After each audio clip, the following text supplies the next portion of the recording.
ಎಲ್ಲರಿಗೂ ನಮಸ್ಕಾರ ಸ್ನೇಹಿತರೆ. ನಾನು ಇಂದು ನಿಮಗೆ ಅದ್ಭುತವಾದ ಒಂದು ಹೋಮ್ ರೆಮಿಡಿಯನ್ನು ಹೇಳಿಕೊಡುತ್ತಿದ್ದೇನೆ. ಅದುವೇ ನಮ್ಮ ತಲೆ ಕೂದಲನ್ನು ಹೇಗೆ ಸಂರಕ್ಷಿಸಿ ದಪ್ಪವಾಗಿ, ಕಾಂತಿಯುತವಾಗಿ ಹಾಗೂ ಉದ್ದನೆಯ ಕೂದಲನ್ನು ಹೇಗೆ ಪಡೆಯುವುದು ಎಂದು ಈ ಮನೆಮದ್ದಿನ ಮೂಲಕ ಇಂದು ನೀವು ತಿಳಿದುಕೊಳ್ಳಬಹುದು. ಈ ವಿಡಿಯೋ ನಿಮಗೆ ಇಷ್ಟವಾಗಿದ್ದರೆ ನನ್ನ ಚಾನಲನ್ನು ತಪ್ಪದೇ ಸಬ್ಸ್ಕ್ರೈಬ್ ಮಾಡ್ಕೊಳ್ಳಿ, ಲೈಕ್ ಮಾಡ್ಕೊಳ್ಳಿ ಹಾಗೂ ಶೇರ್ ಮಾಡಿ. ಬನ್ನಿ ವಿಡಿಯೋ ಶುರು ಮಾಡೋಣ. ನಿಮ್ಮ ಕೂದಲ ಬೆಳವಣಿಗೆಗೆ ಅದ್ಭುತವಾದ ಎಣ್ಣೆ ಅಂದರೆ ಅದು ಆಲಿವ್ ಎಣ್ಣೆ. ಇದು ಹೇಗೆ ಕೂದಲಿಗೆ ಸಹಾಯ ಆಗುತ್ತದೆ ಎಂದು ನಾನು ನಿಮಗೆ ಹೇಳುತ್ತೇನೆ. ಆಲಿವ್ ಎಣ್ಣೆ ನೆತ್ತಿಯನ್ನು ಪೋಷಿಸುತ್ತದೆ ಮತ್ತು ಒಣಗಿದ ಕೂದಲನ್ನು ಮೃದುಗೊಳಿಸುತ್ತದೆ. ಇದು ಆಲಿವ್ ಎಣ್ಣೆ ರಾತ್ರಿಯೇ ಹೊಸ ಕೂದಲನ್ನು ಸೃಷ್ಟಿಸುವುದಿಲ್ಲ, ಆದರೆ ಇದು ನಿಮ್ಮ ಕೂದಲು ಕಾಲಾನಂತರದಲ್ಲಿ ಆರೋಗ್ಯಕರವಾಗಿ ಮತ್ತು ದಪ್ಪವಾಗಿ ಬೆಳೆಯಲು ಸಹಾಯ ಮಾಡುತ್ತದೆ. 1-2 ಚಮಚ ಆಲಿವ್ ಎಣ್ಣೆಯನ್ನು ತೆಗೆದುಕೊಂಡು ಸ್ವಲ್ಪ ಬಿಸಿ ಮಾಡಿ.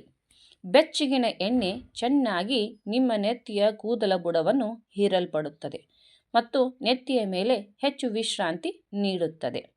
ನಿಮ್ಮ ನೆತ್ತಿಗೆ ಎಣ್ಣೆ ಹಚ್ಚಿ ಮತ್ತು 5-10 ನಿಮಿಷಗಳ ಕಾಲ ನಿಮ್ಮ ಬೆರಳ ತುದಿಯಿಂದ ನಿಧಾನವಾಗಿ ಮಸಾಜ್ ಮಾಡಿ. ಇದು ರಕ್ತದ ಹರಿವನ್ನು ಸುಧಾರಿಸುತ್ತದೆ. ಇದು ಕೂದಲಿನ ಬೆಳವಣಿಗೆಯನ್ನು ಬೆಂಬಲಿಸುತ್ತದೆ.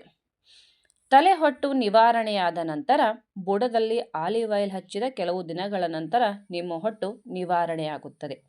ಆದ ನಂತರ ನೀವು ಕೂದಲಿಗೆ ನೆತ್ತಿಯಿಂದ ತುದಿವರೆಗೂ ಎಣ್ಣೆಯನ್ನು ಹಚ್ಚಲು ರೂಢಿ ಮಾಡಿಕೊಳ್ಳಬೇಕು. ಇದು ಕೂದಲು ಒಡೆಯುವುದನ್ನು, ಸೀಳುವುದನ್ನು ಕಡಿಮೆ ಮಾಡುತ್ತದೆ ಮತ್ತು ಕೂದಲು ದಪ್ಪವಾಗಿ ಮತ್ತು ಮೃದುವಾಗಿ ಕಾಣುವಂತೆ ಮಾಡುತ್ತದೆ. ಎಣ್ಣೆ ಹಚ್ಚಿದ ನಂತರ 30 ನಿಮಿಷದಿಂದ 1 ಗಂಟೆಯವರೆಗೆ ಎಣ್ಣೆಯನ್ನು ಹಾಗೆ ಬಿಡಿ. ತುಂಬ ಒಣಗಿದ ಕೂದಲಿಗೆ ರಾತ್ರಿ ಇಡೀ ಎಣ್ಣೆ ಹಚ್ಚುವುದು ಸರಿ, ಆದರೆ ಎಲ್ಲರಿಗೂ ಅಗತ್ಯವಿಲ್ಲ. ಎಣ್ಣೆ ತೆಗೆಯಲು ಸೌಮ್ಯವಾದ ಶಾಂಪೂ ಬಳಸಿ. ಕಠಿಣವಾಗಿ ನಿಮ್ಮ ತಲೆಯನ್ನು ಉಜ್ಜುವುದನ್ನು ತಪ್ಪಿಸಿ. ಎಣ್ಣೆ ಹಚ್ಚುವಷ್ಟೇ ಸ್ವಚ್ಛವಾದ ನೆತ್ತಿಯು ಇಟ್ಟುಕೊಳ್ಳುವುದು ಮುಖ್ಯ. ಇದನ್ನು ಎಷ್ಟು ಬಾರಿ ಬಳಸಬೇಕು? ವಾರಕ್ಕೆ 1-2 ಬಾರಿ ಸಾಕು. ಅತಿಯಾಗಿ ಹೆಚ್ಚು ಬಳಸುವುದು ಉತ್ತಮವಲ್ಲ. ಕೂದಲಿನ ಆರೈಕೆಯಲ್ಲಿ ತಾಳ್ಮೆಯಿಂದಿರಿ. ಕೂದಲಿನ ಬೆಳವಣಿಗೆಗೆ ಸಮಯ ತೆಗೆದುಕೊಳ್ಳುತ್ತದೆ. ನಿಯಮಿತವಾಗಿ ಎಣ್ಣೆ ಹಚ್ಚುವುದು, ಸೌಮ್ಯವಾದ ಆರೈಕೆ ಮತ್ತು ಉತ್ತಮ ಪೋಷಣೆಯು ಕೂದಲನ್ನು ಕಾಲಾನಂತರದಲ್ಲಿ ಬಲವಾಗಿ ಮತ್ತು ದಪ್ಪವಾಗಿ ಉದ್ದನೆಯ ಕೂದಲನ್ನು ನೀವು ಪಡೆಯಬಹುದು. ಈ ವಿಡಿಯೋ ನಿಮಗೆ ಇಷ್ಟವಾಗಿದ್ದರೆ ಪದೇ ಹೇಳ್ತೇನಂತ ಬೇಜಾರು ಮಾಡ್ಕೋಬೇಡಿ. ಪ್ಲೀಸ್ ನನ್ನ ಚಾನಲನ್ನು ಸಬ್ಸ್ಕ್ರೈಬ್ ಮಾಡ್ಕೊಳ್ಳಿ, ಶೇರ್ ಮಾಡಿ ಹಾಗೂ ಲೈಕ್ ಮಾಡಿ. ನಿಮಗೆ ಯಾವುದಾದ್ರೂ ಯಾವುದಾದ್ರ ಬಗ್ಗೆ ಟಿಪ್ಸ್ ಬೇಕಿದ್ದರೆ ಕಮೆಂಟ್ ಮಾಡಿ. ನಾನು ಮತ್ತೆ ಮುಂದಿನ ವಿಡಿಯೋದಲ್ಲಿ ಸಿಗುತ್ತೇನೆ. ಎಲ್ಲರಿಗೂ ಧನ್ಯವಾದಗಳು.